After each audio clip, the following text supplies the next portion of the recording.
Then we can go. Okay, oh yeah, and Arnar said he was born ready, so is this recording? Yes, it is recording. The red light is on. The red light is on, so there's no turning back anymore. What is said, and it's going to be recorded forever. And ever and ever. Yeah. When do you think, like, you know,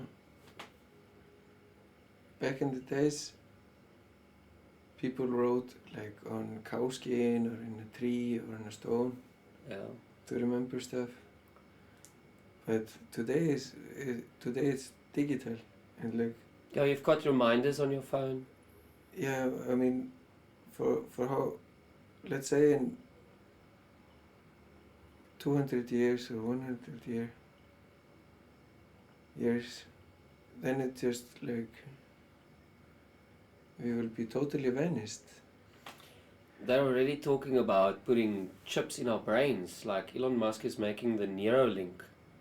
So you'll be able to manipulate technology with your brain. Really? That's bonkers. That's really crazy. That is crazy. I don't think I'll do it. No? I don't think I'll put a chip in my brain. What if you get like a lot better? I don't know, like... enhanced version of you. Yeah, I feel like I'm gonna be that, oh, Carl is one of those guys, he's a anti-chip head. You know? And I'm like, I just want to live my life how I'm living right now. You know? I'm gonna be one of those old people. Do you think you can like turn yourself on and off? Like go to sleep, like Yeah. off switch. Yeah. How are you gonna put yourself back on again if you're off? Could be like just a resting cycle, maybe. Like a timer. Timer. Wakes you up. You will be able to pre-program your fasting. Yeah. What about like? No, I'm hungry. Yeah. Yeah. Switch hunger off. Yeah, that's cool. And you could take photos of your eyes. Click. That's dangerous. That's dangerous. Like being able to take a photo with your eyes. It's crazy. Yeah. Boom, I just took a photo.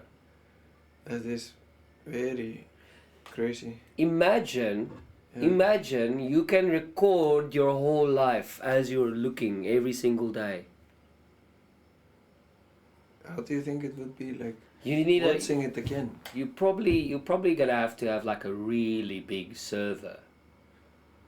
Yeah, like a cloud. Yeah, a really big cloud. Yeah. And you can watch it back every week. Yeah. I wouldn't want that. Maybe take out the highlights. Yeah, and you can keep the highlights. Yeah. And you can delete all the shitty things you don't wanna. Yeah, imagine that. If you could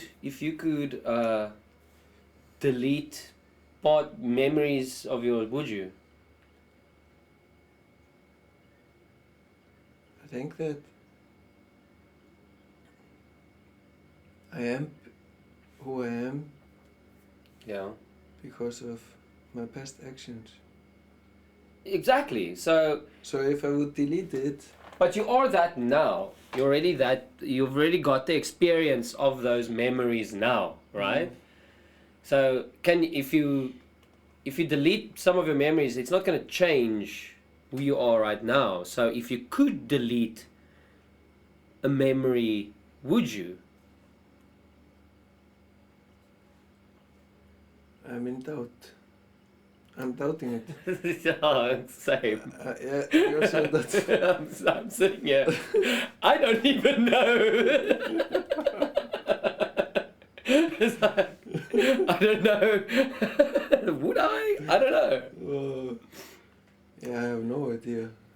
I don't think you know what? I don't think, for me, I don't think I would. No. Like you said, you are who you are today because of those memories. Yeah. And it's a good thing to still be reminded of them, you know, because you keep on to a memory for as long as you can until it goes away. Because there are a lot of things you don't remember. Yeah, I'm just thinking, like, you know, for example, you go you touch like a hot burning pot. Yeah. And you burn yourself. And then you remember like, Don't touch the pot. It's gonna burn. It's gonna hurt. Yeah.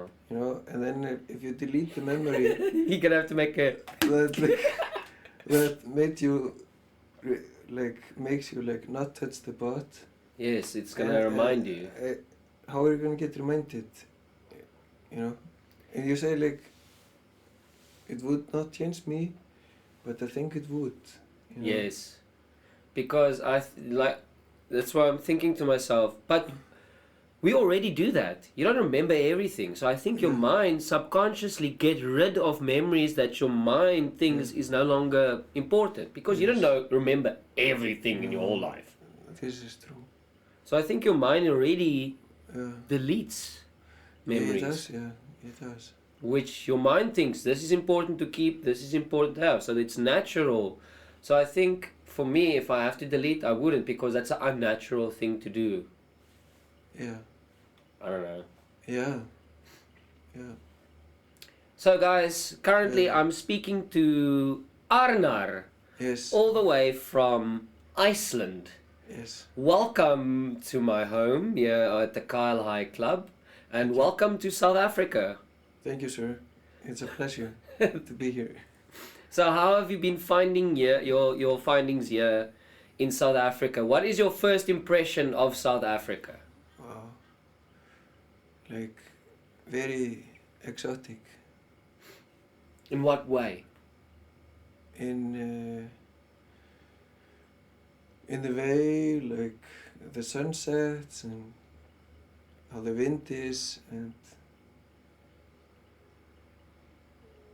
like the facial expressions from people. Everything. Like, it's from the nature. And yeah, my first impression is like, it's pretty cool. Because I met you, Yeah. for those of you guys who don't know, well, no one will know, but we met on Lion's Head Mountain. Yes. So we were hiking with our guitars, and I don't know, you were there with a colleague. Yes. So how did you guys get to go to Lion's Head? Like, what made you decide to go do that? Well, we thought we would like to do a mountain. Yeah. And they said the Table Mountain was too cloudy. Oh yeah, it was cloudy that day. Yeah, it was cloudy. But Lion's Head was like totally clear. Yeah. So I thought to myself, they said like it might rain, but then I just thought like, okay, and I have to take my rain jacket. Yeah. But then it didn't rain. It was absolutely fantastic weather. It was a great day for a hike. It wasn't too hot, it wasn't too cold. Yes. Oh my God. Yeah. What a pleasurable experience. And then we came to play guitar for you guys on the mountain. You did. And that was like pretty cool, school. That was also the first time I've played for someone on a mountain.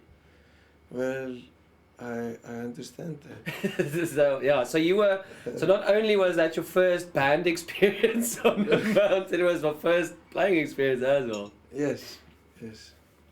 So Anna, tell me, what is growing up in Iceland like? How did you experience it? And you told me recently also, you escaped from Iceland to go and live in Denmark. So what is it growing up there like, and why did you have to feel you had to leave Iceland? Well, growing up in Iceland is like, that's all I know. You know, I cannot really compare it. Yeah, but how did you find it? But like, I found it like, I had a good childhood, and the nature is like amazing, you know. Yeah. So like, all the mountains, the waterfalls, the ocean, the beaches, like everything. It's just like uncomparable. I can't really compare it. Yeah. It's so beautiful. Sometimes I just, like go into the nature and I just, it's really perfect, I would imagine it to be like, is it cold always, but not like super cold, but is it like fresh? The word that goes to mind, if I think about Iceland, is fresh. It's a fresh atmosphere. It's very fresh, extremely fresh. And you taste it on the food, you taste it on the water. Everything is just crisp constantly. It's like crisp constantly.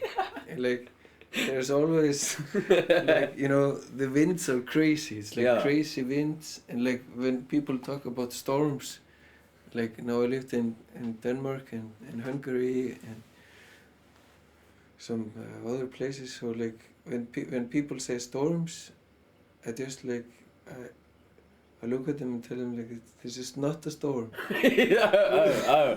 So you guys get storms. Yeah, you haven't experienced like a real storm. Yeah. So like there are like huge storms, and that constantly makes it like new. It removes all of the shit. All of the shit and dust, and then there is like these volcanoes that are like active. There's always an active volcano somewhere in Iceland, and then it's always and then there's like lava coming out, and then the winds, the snow, so it makes this very raw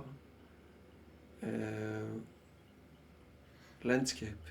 Yeah. And it's something that is like I have not seen anywhere else. No, but that's like extreme of the extreme, harshest elements of nature. You guys get extreme storms. You guys are constantly in this like crisp weather, and there's lava like hazards around in your country. I mean, I struggle to fathom what you're talking about as well.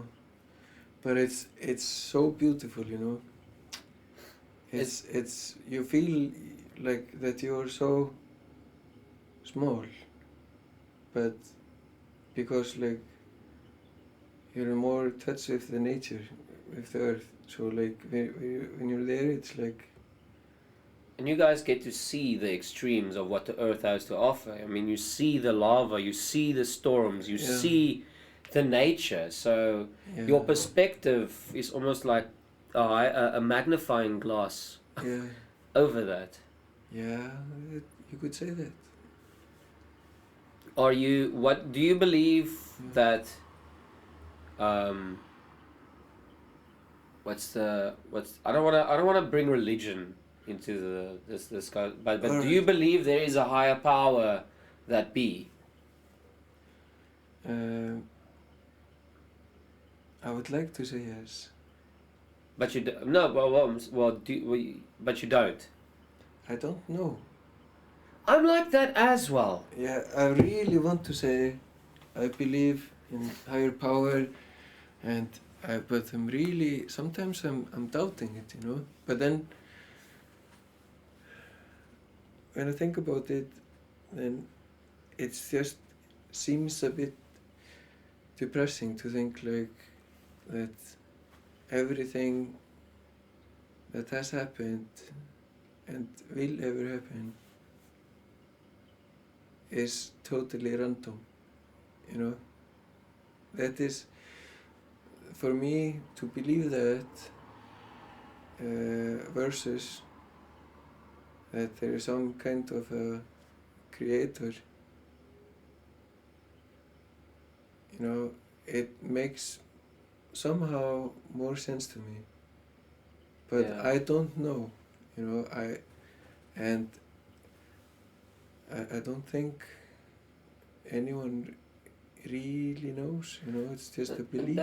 That is where I am with that topic as well. That's why I said I don't want to bring religion in the discussion, but I think what actually is going on in space is so immensely vast it would be impossible to understand what actually is going on over there. And we can only experience what we see, right? So there's so much out there that I don't see or can see, and I can only make use of the information that I can see. And most of what people tell us, they only tell what they have seen. So I also don't know. I don't believe there's some higher power dictating my life, but I do believe that there was something that has happened and we don't know. It's like a drop in the ocean. That's how big we are actually, in whatever is out there. Yeah, it is true. But if saying that, do you believe you have a soul? A soul? Do you believe you have a soul? A soul? Yeah, like a soul, like yeah. my soul, my heart and soul. Yeah. Do you believe you have one? I don't know. I really don't know. This is things I've been thinking about. That's the only reason I'm asking. I'm also thinking like, what is a soul? What is it?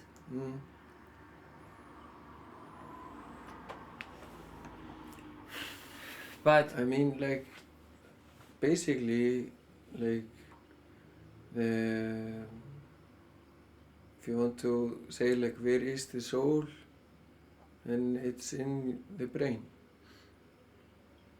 Like, touché, yeah. Because, like, that's where your all of your thoughts and memories and actions and everything you do, it's like a huge control center. So that's where, like, the soul is. I'm trying to think about it like, we're both human beings. Yeah. We've both lived different lives. And as we sit here, we're both having different thoughts. Yeah. Based on where you come from in Iceland, what you have experienced in your life to where I have experienced right now. Yes. Our, between inverted commas, souls are individual. Yeah. That is one of the most profound things ever. Like, there are millions of humans on this planet, but each one of them are 100% unique. I think that's beautiful. That is very beautiful. The variety. Your experiences that you've had is unique. Your parents is unique. For you to exist is unique. What's the odds in time and space for you to be sit here in front of me right now? It's a miracle. It is. Life is a miracle. It is. It's one of the most amazing miracles ever. Yeah. Life. It's difficult to believe that it's totally random. That's where I thought like when you said earlier, would like to believe, and it's hard to believe sometimes. It's hard to believe that this is random. And it's hard to believe that it's not random as well. That's even worse. Like believing that this was all planned. Damn. Yeah. Yeah, that is pretty strange also. Like if it wasn't random. But are you okay? I'm okay. Don't cry. I think that I'm not crying. It's just difficult to think so much. It's difficult.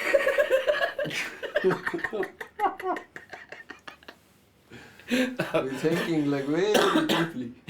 It's difficult. Arnar, it's not easy to think. No, it's not easy. It's not easy to actually sit and think. Yeah, you know what I do most of the time? What do you do most of the time? I really try to concentrate on not thinking.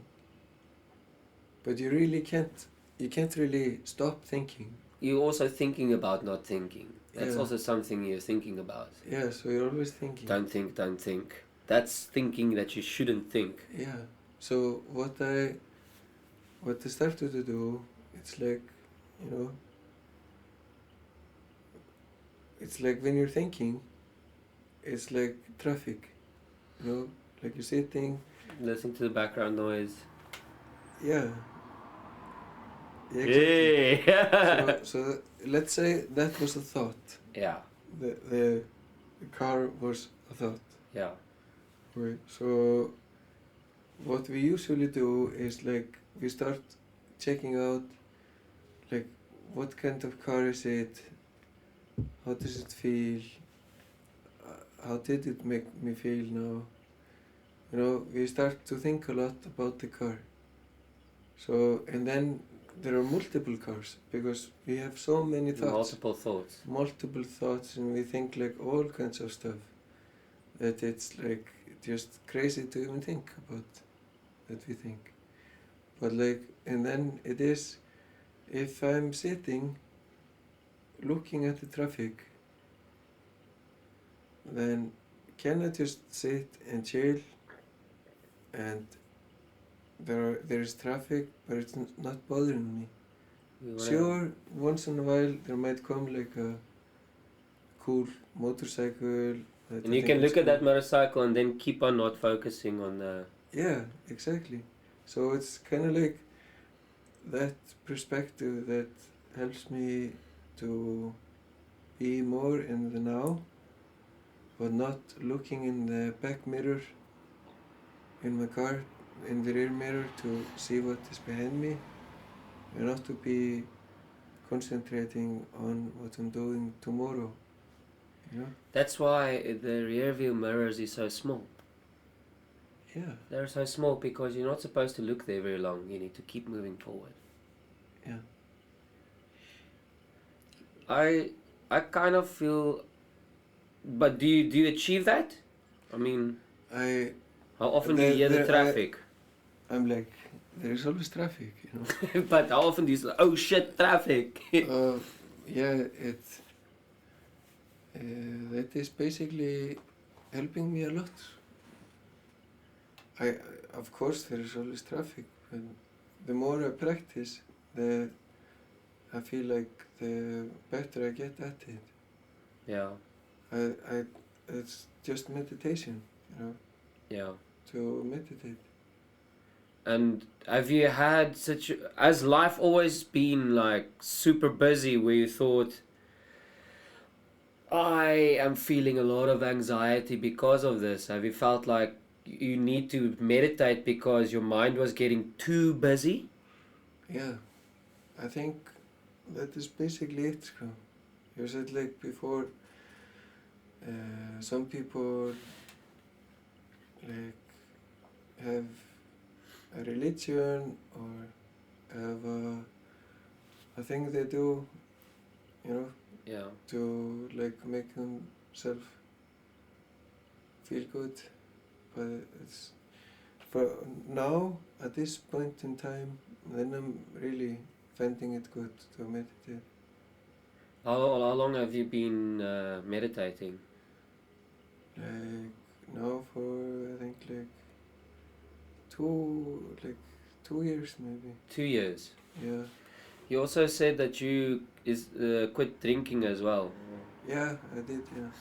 Well, how long has that been for? Also 2 years. Yeah, like 2 years and 8 months. Yeah. So you quit drinking and then you started meditating. Yeah. What's your biggest reason why you decided, listen, I want to quit alcohol? It's my children. Your children? Yeah. I think like my children, they look at me as their role model. Yeah. They're always looking at me, imitating me. Wow, yeah, exactly. Wanting to do what I'm doing. Like if I'm doing something, like repairing something at home, they also want to come repair it. And yeah.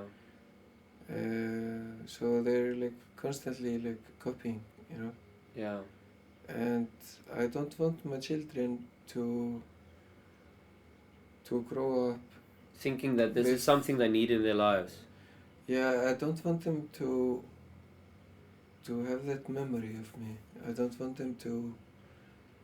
And I think like people, like when you drink alcohol, your logical reasoning thoughts, like basically your frontal cortex in your brain, it goes like to do less work. Yeah, it goes to sleep. Yeah, to sleep. It's like anesthetic. That car went to go sit on the side of the road. Yeah, that's the car that's like, I'm just gonna chill here, man. Yeah, that's what alcohol does. Yeah, that car actually battery is flat. Yeah, and that guy is responsible for like judgment, social behavior. Yeah. So like, and I don't want to have less judgment or like lower social behavior in front of my children, and yeah, that's one of the reasons.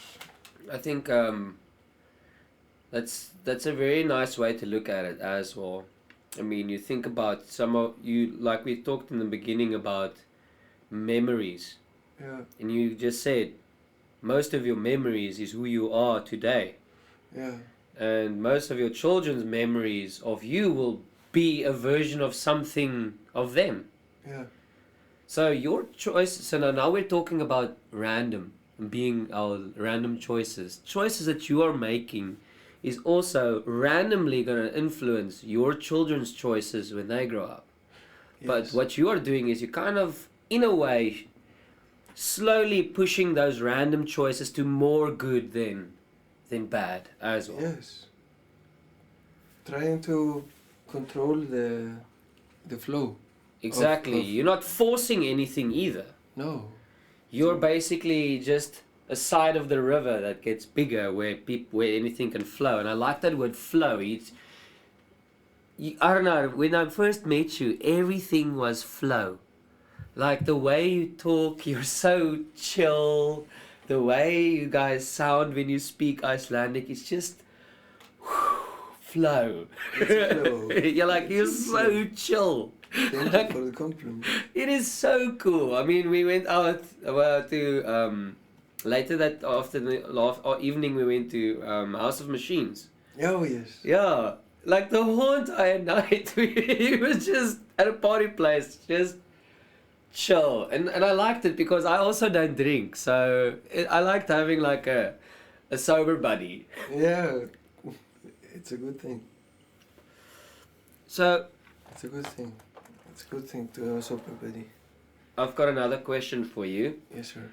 So that night when we were sitting outside there, we had chocolates. We went to go buy chocolates. Remember? It was very tasty. It was tasty. And I had coffee. That place sells coffee in mugs, remember? There was a mug with coffee. Anyway. Yeah. So we were talking about a couple of things and I want to ask you about those things because I think it's really interesting. Okay. So we were talking about the elves of Iceland. Yes. The Huldufolk. Mm. And yeah, I first saw those on the movie Eurovision with Will Ferrell. Okay. That's the first time I heard of these elves. Yeah. But when I talked to you about it, I was like, dude, are they real? Like, is this something that they teach at school? Yes. So what do you guys get taught at school about the elves? About the elves? Yeah. Well, man, they live in a different dimension. Okay. Yeah. Okay. Like, okay. Okay.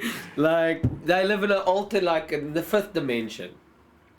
Yeah. Or just a different dimension. A different dimension. And that's why you guys can't see them. Yes. So they tell you guys at school that these elves lives in another dimension. Yeah, and they're small. Yeah, they've got tiny little houses. Yeah, and they live in the rocks. For example, a rock or a tree. They can live there. Kind of like the Smurfs. Nice. Are there people that can see them? Yes, there are people. Psychic people can see them. Psychic. So if you can see an elf, you're psychic, 100%. Probably. I don't know the psychic definition. Okay. No, I understand. But yeah, you have to be able to see beyond this mortal realm to see them. You have to see to the other dimension. And that not everybody can see into multiple dimensions. No, there are some people can. Some, but not everybody. I don't even know if I can. No, I mean, like, at least there's a lot of people who believe that they can contact other dimensions, and in Iceland, and it's very popular to go to like someone who's psychic, and you pay the money, and then like they tell you like you can ask them to make like to do your fortune. To do your fortune and tell like how your life is going to be, and they can see gonna come with a message from your grandfather so, and grandmother, and tell you how your future is likely to end. Okay, so some no. some can talk to elves. No. And Huldufolk. No. And trolls. To follow and you. See them. Yeah, like they just believe it. You know, it's. So these people can talk to elves and tell this elf, hey, listen, make sure this guy walks home safely. Yes. Can you please? Yeah, it's like it is. Yeah. As people like talk like that to elves in front of you. Have people talked to elves in front of me? Yes. One of my family members. Yeah. Believes that she can see elves. Does she like firmly believe that? Yes, I think even two of them. How old? It's so common, man.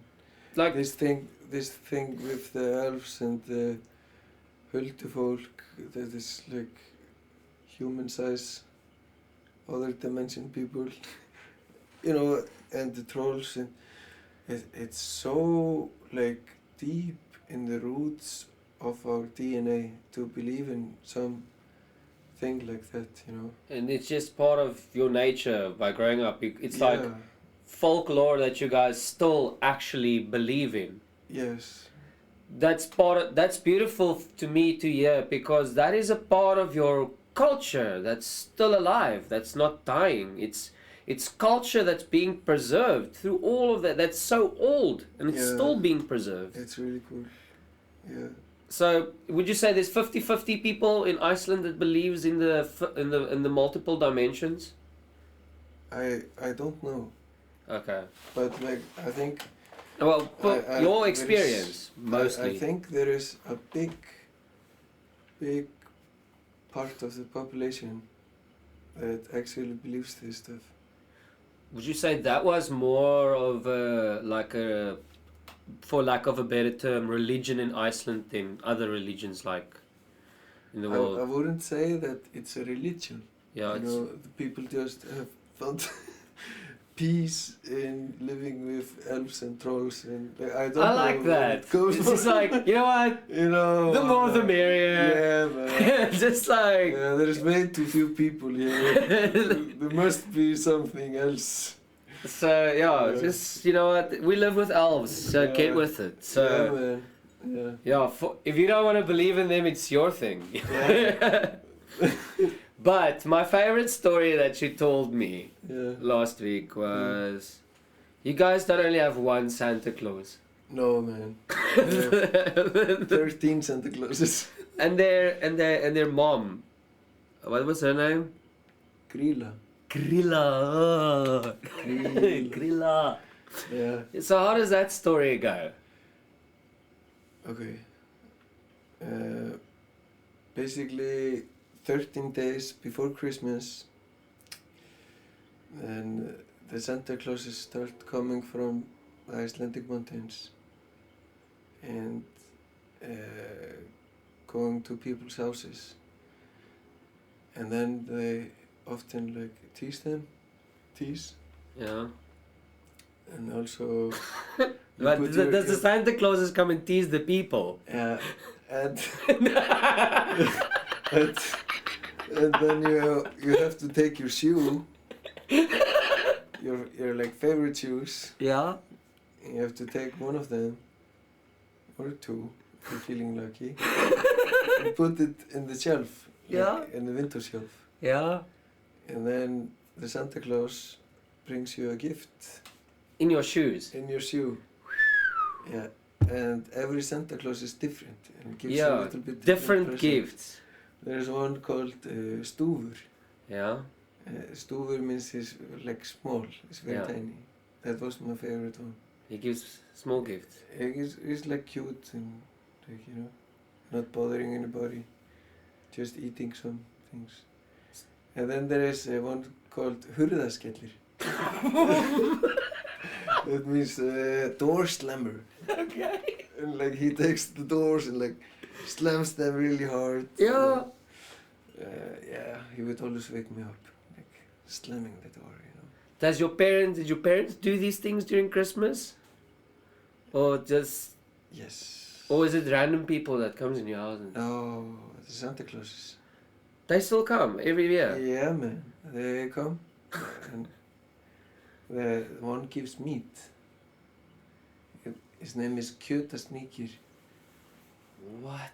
Yeah, he comes in like, it means like meat, like I'm trying to understand, is it like, the Santa Clauses come every single December? 13 days before Christmas, always the same 13 Santa Clauses in that sequence. Come every single day. Yeah. What happens on Christmas then? Does Grilla come? No. The Santa Clauses go to Grilla. Oh. To their mother. So everybody's with family on Christmas? Yeah. Probably. What? That is... that is so bizarre to hear for me. Yeah. Like, when he told me these things, and I was just trying to fathom this information. Yeah. But why... Okay. Why do they come and tease you? I heard that back in the days they were teasing a lot more. But it's just like teasing in the way that, in the sense of like, just joking around, you know. It's not like, ha ha ha, you're not stupid. really No, it's maybe just like, you know, It's more playful. More playful. Okay. More It's not like, look at those glasses. Yeah. Santa Claus coming in. Santa Claus. And he teases you. That's what went in my mind. Santa Claus come down and it's and if you're naughty, then the Santa Claus gives you a potato. So if you get a potato in your shoe, you know. Yeah, then you know you basically did something wrong. Wow. Then you get the potato. So if you put two shoes out, you get two potatoes. What? If you put two shoes out, you get two potatoes. Maybe. If you were that naughty. Yeah, or just one. Sorry I interrupted you, what were you saying? I was talking about the potatoes. If you're naughty. So if you... Do you know someone who's had the potatoes every day until Christmas? I haven't heard of anyone who got like 13 potatoes.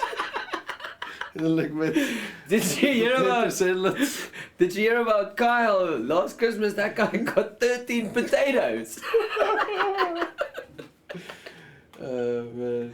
Did you know? Did you know? Then you know you're gonna have a lot of potatoes. When January comes and you see that family is making mash, then you know they got a lot of potatoes in Christmas. Yeah. So why did you have to move from there? Why did you have to... You said you had to get away from that. Why? It felt so like, you know, it's an island in the North Atlantic Ocean that it's just totally isolated. Yeah. You know, and I always felt like I want to explore, I want to see, I want to get, I was finding cultures so interesting, different types of culture and people and, you know, that different religions, food and people, and I was just so interested in it, you know. Was it a bit of a culture shock for you first left Iceland for the first time? Yes. When you for the first time you went to see the rest of the world, was it? That was probably weird. Yeah, because remember when I was telling you like how Iceland looks? That is just what I knew. That's all you know, yeah. But here it was like, you know, everything different. Yeah. And I really, I'm a fan of that. I really like that. And why did you choose Denmark? Denmark is a really good country. It has really good infrastructure. And it's basically, you know, it's Vikings. They're part of my blood. Yes, yeah. Yeah, so then it's a good country, and doesn't take a long time to go from A to B. Yeah. Or A to Z. You know, it's a relative small country, short distances. It's safe, and when we took the decision to move there, we were at the airport in Denmark, Kastrup, and then we saw a poster, and on the poster said, "The world's luckiest people live here." The world's luckiest people live here. Yeah, happiest people. So I thought, like, man, that's a sign on the outside. That's how you get welcome. I thought to myself, like, okay, we're gonna have to move here. There's a sign. I also want to be happy. There's a sign that says the world's happiest people. No, and it's like actually it's ranked like where it's most comfortable to live. Like, so I've seen. Okay, no, you can't say most comfortable. Yeah. Because I've seen some of the houses in Denmark. Yeah. Some of them are weird and tiny. Really? Like it's like little holes, like wormholes where people live in. Are you talking about Legos? Probably. What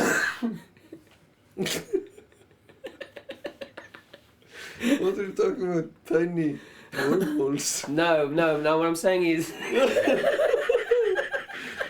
No, what I'm saying is, I've seen some houses, and it's probably only on TV, but the houses are very small there, or is that a myth of, like, Denmark? I just, like, never heard that before. But it sounds interesting. I don't know, dude. Tiny houses. Yes, everybody lives in a very small house. And that's why I say they are so happy. Yes. They're small. They are so happy because... Yes. They're minimalists. They don't even need houses. No, man. They just frolic in nature the whole time. No, I think the houses are pretty decent. Yeah. Yeah. So, it's a good place. And you've got 2 kids. Yes. And you're a family man.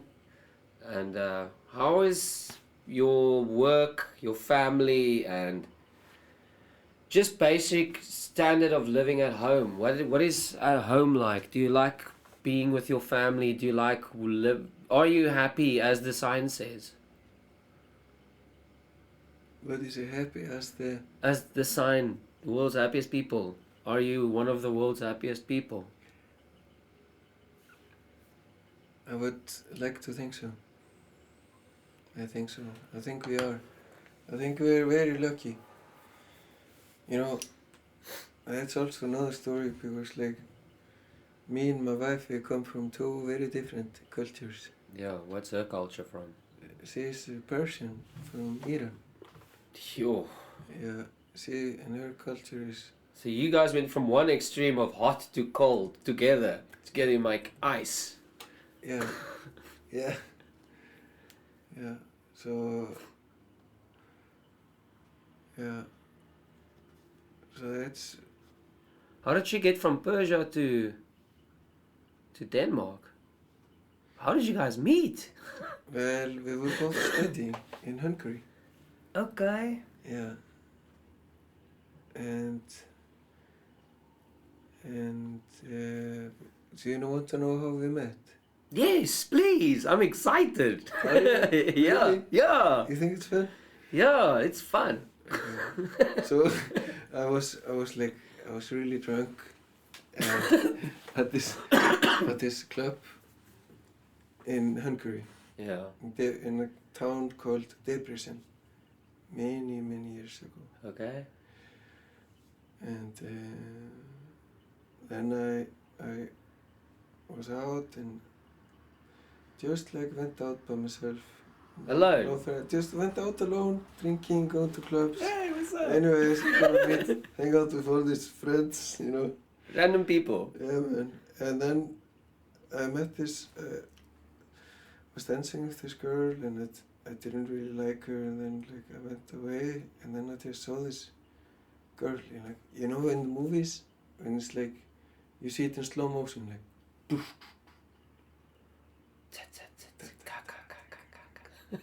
Yeah, like that. Exactly like that, you know. I just saw this girl and I was thinking, man, wow, she's so beautiful. And then I went to her and I just started dancing to her. And then she didn't want to dance to me. She didn't? No, man. She was just like pushing me away, and then some of her friends came and like surrounded me. And I was like, man, okay, so whatever. And went away and I was like doing something else. And then I saw her once. Yeah. At school. There was like a coffee house and she looked at me and I looked at her, and then we didn't say anything, you know, just looked at her. And then she like, I saw her at a Halloween party.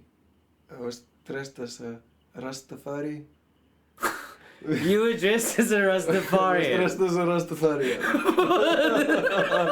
And then I painted an eye on my forehead. Like a third eye? Yeah. And I was in my bathing robe. And we went out to this Hungarian like... Imagine meeting an Icelandic Rastafarian. Yes. It's crazy.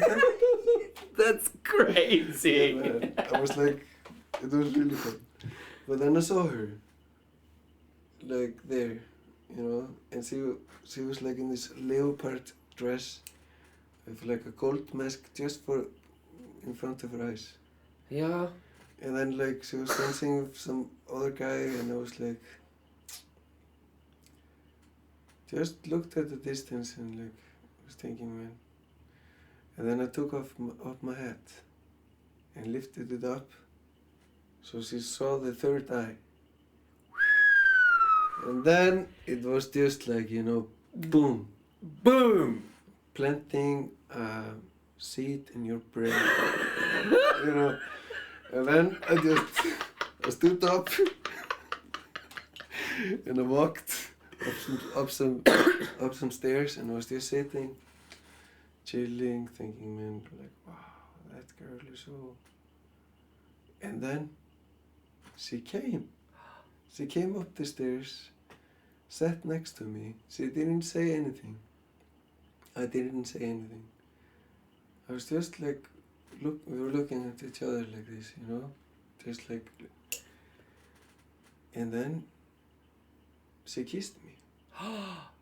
And it was like in the movies, you know. It's like she kissed me and it felt great, felt like fireworks. I don't know, man. No, in your mind. in my mind, it was just like, you know, greatest kiss ever.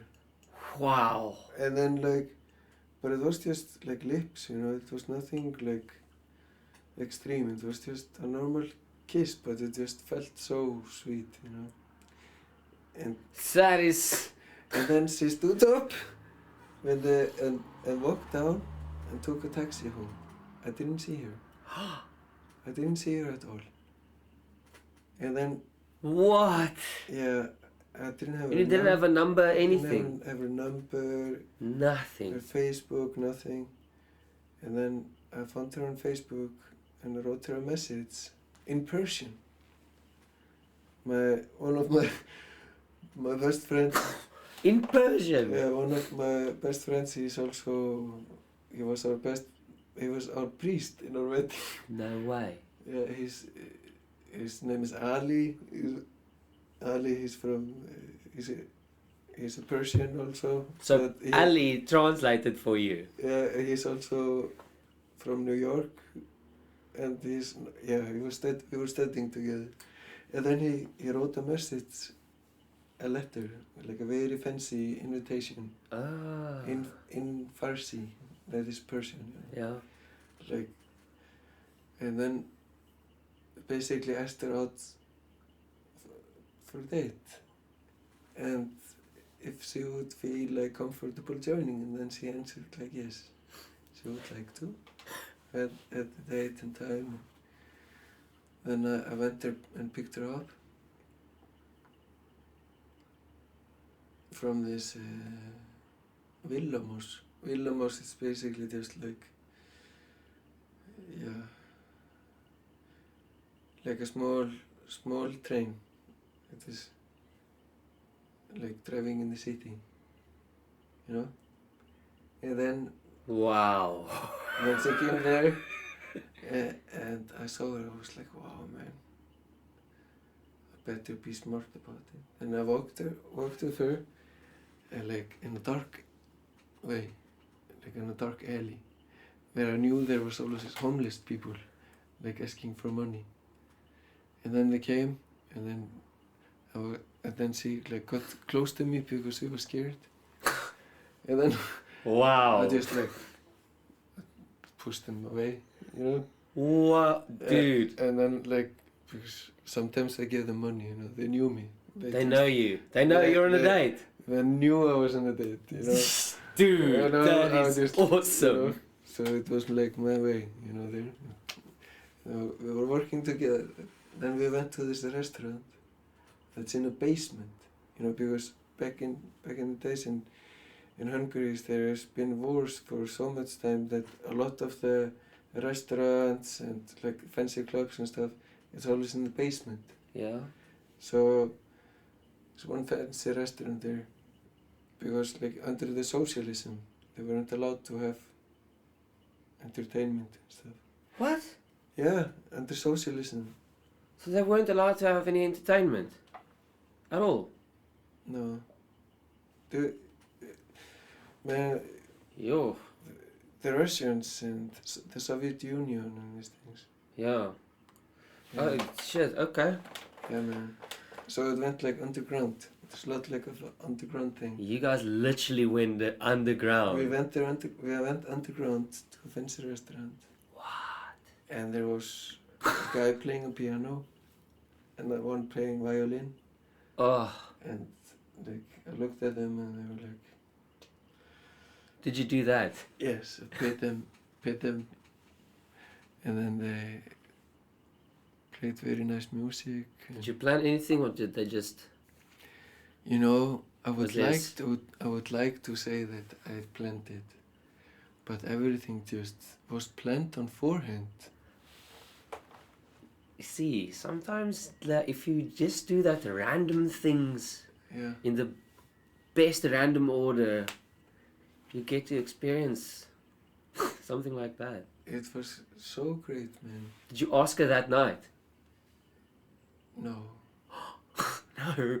No, we had the red wine for friendly conversation, and then I took her back for a walk, and then she lifted. There was full moon. I'm not joking. There was full moon. She was standing there, held my two hands, and I lifted her knee joint to like a 90-degree angle and kissed me. And then she ran to the Villamós, the small train, and went home. And then I didn't hear from her at all. Nothing. What? After that magical evening, yeah, Arnar. Yeah, I didn't hear from her, and I was like, okay, man, I'm so happy I met this person and experienced that, you know? And when did you guys meet again? Then we met, but she contacted me and said like, sorry, I was studying for an exam and stuff, like, but I would like to invite you for dinner at my house. And I was like, sure. And I went there. She made for me beef stroganoff. And her apartment was like so nice, and she was taking, not that it was like super luxurious or something, just in the way she kept her things. Yeah. You know, and then I sat there and, lights out. Oh, the lights are out? Okay, keep talking. Yeah.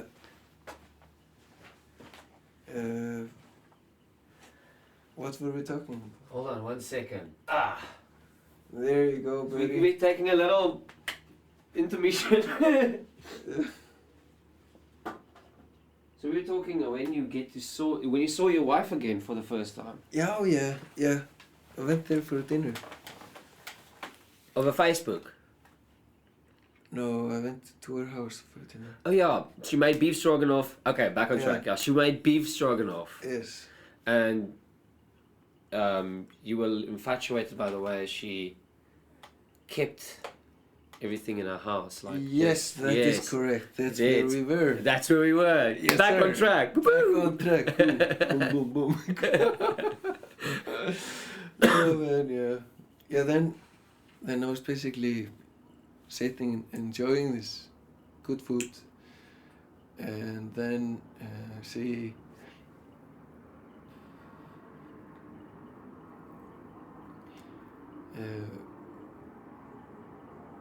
we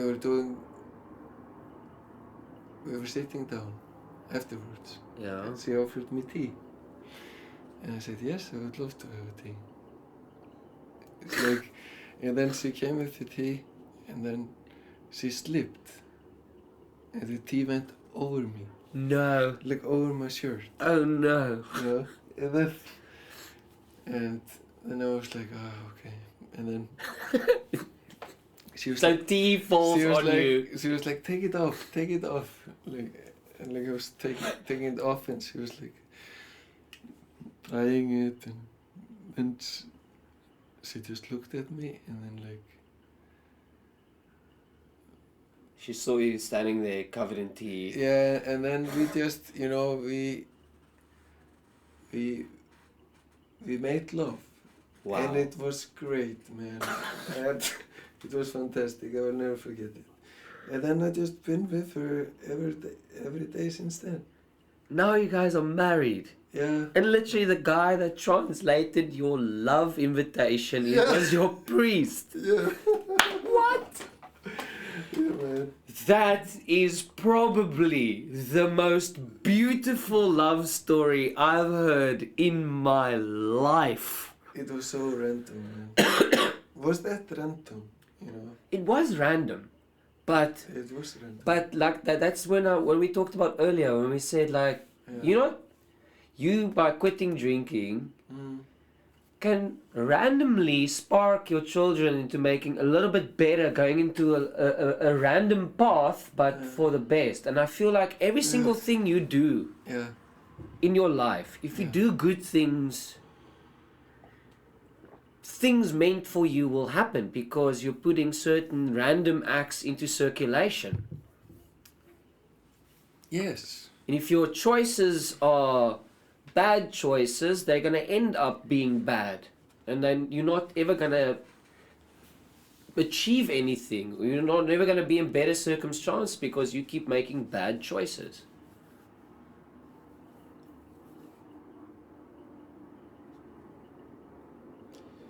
Can you explain it So more? I didn't really get so what I'm saying is, how you met your wife was so random, but it's so absolutely beautiful. Yeah. But you have lived your life in a certain manner where you've just made choices that you thought were best for you, right? By moving, by doing this, moving out of Iceland. Yeah. And all of those choices has brought you to your beautiful wife with that beautiful story. And I'm thinking, if you chose differently, all of those choices that you've made, if they're bad choices or good choices, would have put you on a different path. Every single choice you have made has brought you where you are now. Yes. If you stayed in Iceland, your life would have looked different. Yes, 100%. So I believe if you make choices in your life, which is best for your, let's, for lack of a better word, soul. Like we say, the soul, the brain, forgets different memories which it thinks isn't valid anymore, and remembers the things that this soul needs, or this brain needs to survive. Yeah. And that brain makes choices in that brain's life to bring him to the point where that brain wants to be. We're all just dangly brains in meat robots making choices to better this brain from not dying. One of the craziest profound thought I had the other day was, life is the ultimate comedy, right? Our only instinct is to survive, but our only guarantee is that we won't.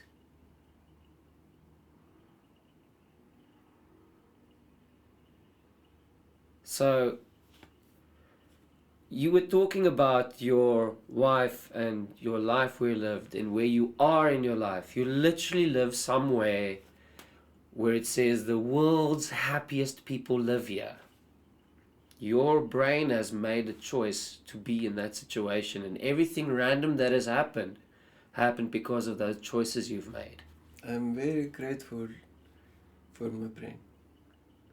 You should be, dude. Yes, my brain is amazing.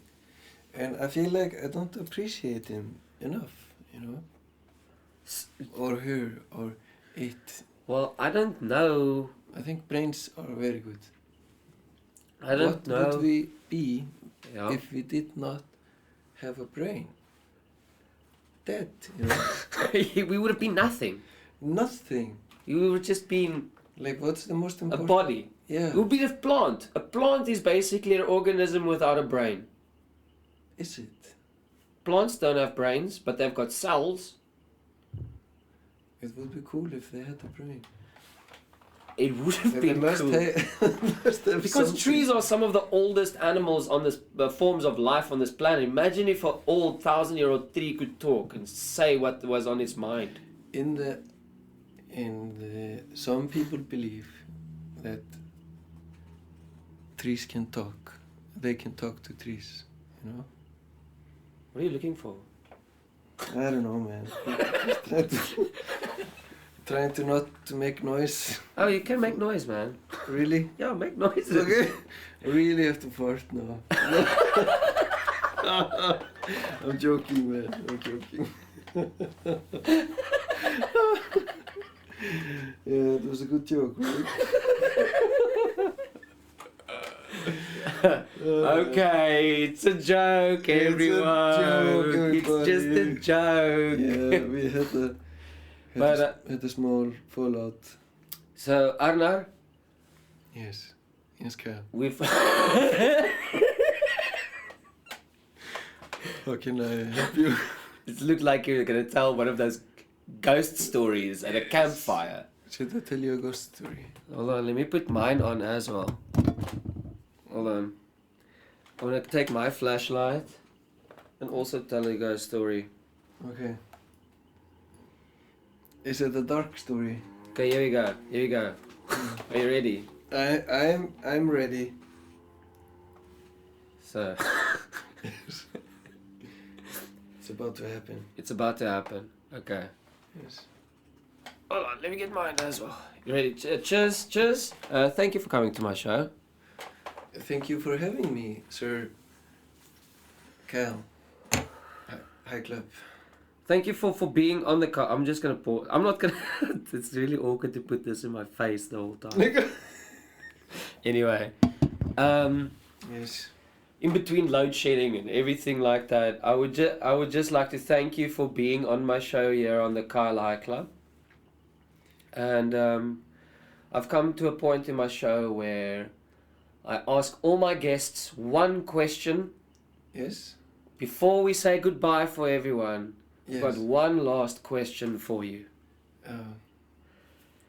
If you have anything to say to anyone on this planet, in this world, who's listening to this, if you have anything to say to them, what would it be?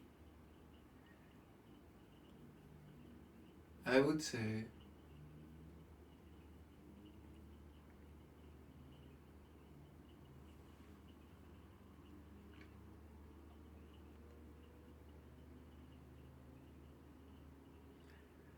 don't cry because it's over.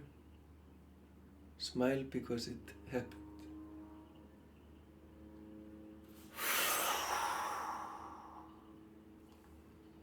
You. I would say that. Don't cry because it's over. No. Smile because it happened. Yeah. I don't think you understand how much I needed to hear that today. Legit, I really needed to hear that today. I'm so happy that I could randomly come in Randomly come with 2 juices. and just tell you that don't cry because it's over, but smile because it happened.